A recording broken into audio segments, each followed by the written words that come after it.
गांव का माहौल बेहद शांत और सुकून भरा था। चारों तरफ हरियाली, पंछियों की चहचहाहट और धीमी हवा का स्पर्श मन को एक अलग ही अनुभव कराता था। इस छोटे से गांव में विक्रम का घर था, जो हाल ही में शहर से अपने गांव वापस आया था। वह कुछ समय से शहर में नौकरी कर रहा था, पर गांव की सादगी उसे हमेशा खींच लाती थी। इस बार जब वह गांव आया तो उसकी मुलाकात उसकी चाची सुनीता से हुई, जो उसकी दूर के रिश्ते में चाची थी, पर उनसे उसका संबंध कुछ अलग ही था। सुनीता चाची की उम्र लगभग 35 साल थी, परंतु उनकी खूबसूरती और सादगी ने उम्र को मानो थाम रखा था। वह गांव की से सुंदर और समझदार महिला मानी जाती थी। उनका एक अलहद और प्यारा सा स्वभाव था, जो विक्रम को हमेशा से ही आकर्षित करता था। विक्रम ने हमेशा उनका सम्मान किया, पर इस बार की मुलाकात ने उसके दिल में कुछ और ही भाव जगा दिए थे। शाम का समय था और गांव के लोग अपने अपने काम से फ्री होकर घर लौट रहे थे।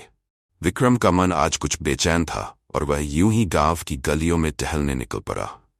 चलते चलते वह सुनीता चाची के घर के पास पहुंच गया। वहां से आती सुनीता चाची की हंसी और बातें उसे रोकने पर मजबूर कर गई। सुनीता चाची अपने आंगन में बैठी थी और कुछ औरतों से बातें कर रही थी। विक्रम ने सोचा कि उन्हें नमस्ते करके लौट जाएगा, पर चाची की नजरों ने उसे वहीं ठहरने पर मजबूर कर दिया। अरे विक्रम, आओ बेटा, अंदर आओ, सुनीता चाची ने मुस्कुराते हुए कहा। उनकी मुस्कान में एक अलग ही आकर्षण था। विक्रम ने थोड़ी झिझक के साथ कहा, जी चाची, कैसे हो आप?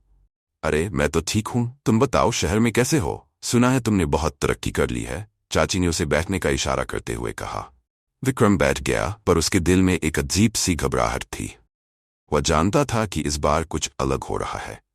चाची के नैन नक्श, उनका बोलने का तरीका और उनका उसके प्रति व्यवहार ने उसे असमंजस में डाल दिया था। कुछ देर बाद जब बाकी महिलाएं चली गई तो चाची ने उसे चाय बनाने का ऑफर दिया। विक्रम ने हाँ कहा और चाची अंदर रसोई में चली गई। विक्रम ने देखा कि चाची का चाल डाल भी बदला बदला सा लग रहा था। उनकी हर हरकत में एक नरमी और आकर्षण था, जो विक्रम को और भी ज्यादा उलझा रहा था। जब चाची चाय लेकर आईं तो उन्होंने विक्रम के पास आकर बैठते हुए कहा, तुम्हारे बिना ये गांव बहुत सूना लगता है विक्रम। तुम आ जाते हो तो ऐसा लगता है जैसे सब कुछ फिर से जीवित हो गया हो। विक्रम ने उनकी आंखों में देखा। चाची की आंखों में कुछ ऐसा था जिसे वह समझ नहीं पा रहा था। वह मुस्कुराते हुए बोला, चाची, आप ऐसा क्यों कह रही हैं? मैं तो बस आपका बेटा हूं। चाची ने हल्की सी हंसी हंसते हुए कहा, बेटा तो हो, पर अब तुम बड़े हो गए हो और तुम्हारी चाची भी अकेली है, समझ रहे हो ना? ये सुनकर विक्रम का दिल तेजी से धड़कने लगा। उसे यकीन नहीं हो रहा था कि चाची ऐसा कुछ कह रही है। उसने खुद को संयमित करते हुए कहा, चाची, आप मजाक कर रही हैं, है ना? मजाक? चाची ने उसकी ओर गहराई से देखते हुए कहा, क्या तुम्हें सच में लगता है कि मैं मजाक कर रही हूं? तुम जानते हो विक्रम, मैं भी इंसान हूं और मुझे भी कुछ चाहते हैं, कुछ डिमांड्स हैं। विक्रम ने खुद को संभालने की कोशिश की, पर चाची की बातों ने उसके दिल और दिमाग में हलचल मचा दी थी। चाची ने उसके हाथ पर अपना हाथ रखा और विक्रम का दिल मानो रुक सा गया।